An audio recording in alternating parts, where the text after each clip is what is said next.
uNkulunkulu but bafika izwi elithi yes you might have forgotten about God but God has not forgotten about you. Noma ningamkhohlwa uNkulunkulu kodwa yena akanikhohliyo. Ebesethi uJesu mina ngiyukuvuka nokuphila. Ongazani noJesu bemfuna nje ukusho hayi kabi. Umuntu ongamazi uJesu ufile. Umuntu ongazani noJesu ongenayo uJesu is a walking corpse. Ngaphandle kaJesu akukho ukuphila. My time is getting exhausted. Verse number 18 kwiZakha 29 uthi lapho kungekho khona umbono abantu bami bayadlubulunda.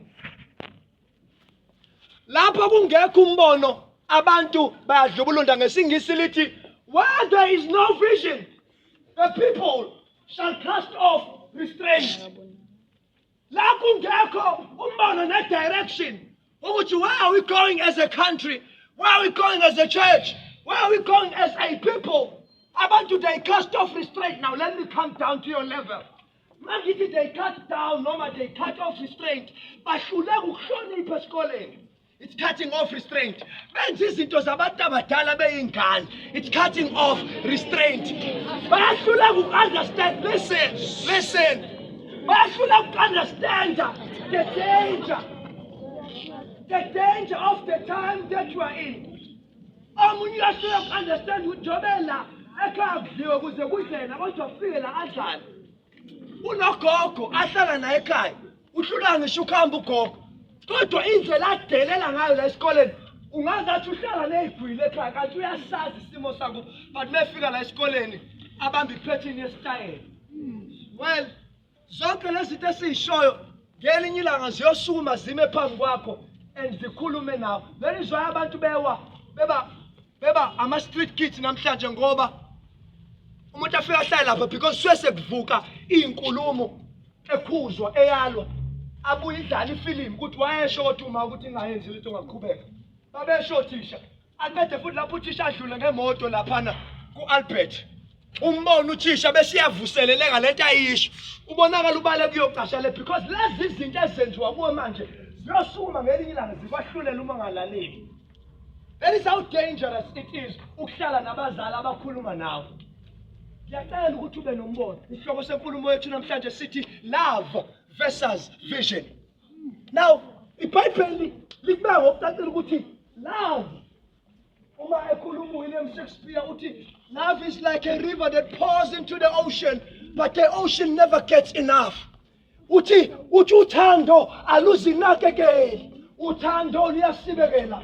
Uthando luyabekezela. Uthando aluzibheki lona. Now, okunye ukuthi uthando love is selfless. Uthando alikwazi kuba selfish. Bese ngalithi iBhayibheli kumina nawe madodana eJerusalem nani madodana omlazi. Lithi iBhayibheli kwisililo kwihlabelelo sehlabelelo lithi ungalushukumisa uthando singakafiki isikhathi. Kukhulunywa ngani? Njoba ula esikoleni you are selfish and we promote them. Njoba ula esikoleni ufuna ukuba nemali, ufuna udokotela, uma nomuzi wakho, uma nezingane zakho nomndeni wakho, uma nonkosikazi wakho, ufuna ukuba nezinto ezithi wena, ufuna ukushintsha isimo sakini. When love comes into the picture, all that disappears. Ngoba kufuneka manje usacrifice isikhathi sokufunda ngenxa yalomthandayo. Kufuneka uthande at the expense of your studies. Nibakhuze laba abathandana besesikoleni. Ukuthi akwenziwa lokho. Lalela.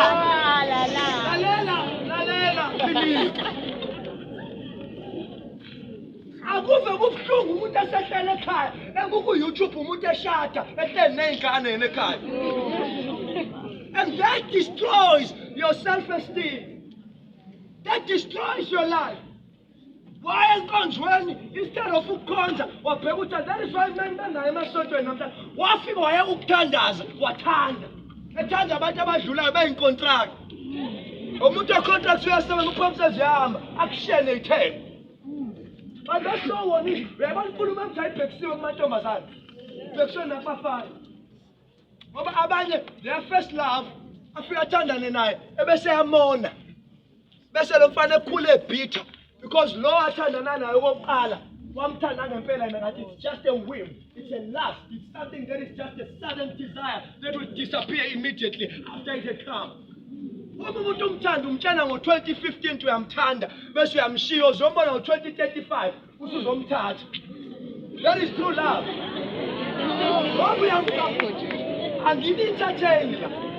Lelo ukuphinda lokhu lalelani bazalwane. I'm not a celebrity.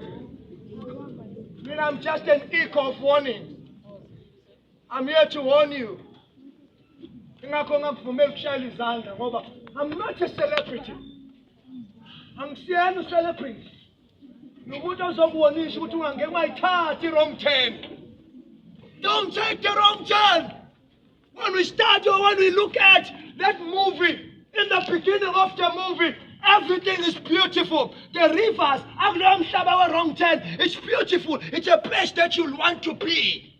The forestry, it's like we tourists, and it's ushering you to your death. Wrong turn why should I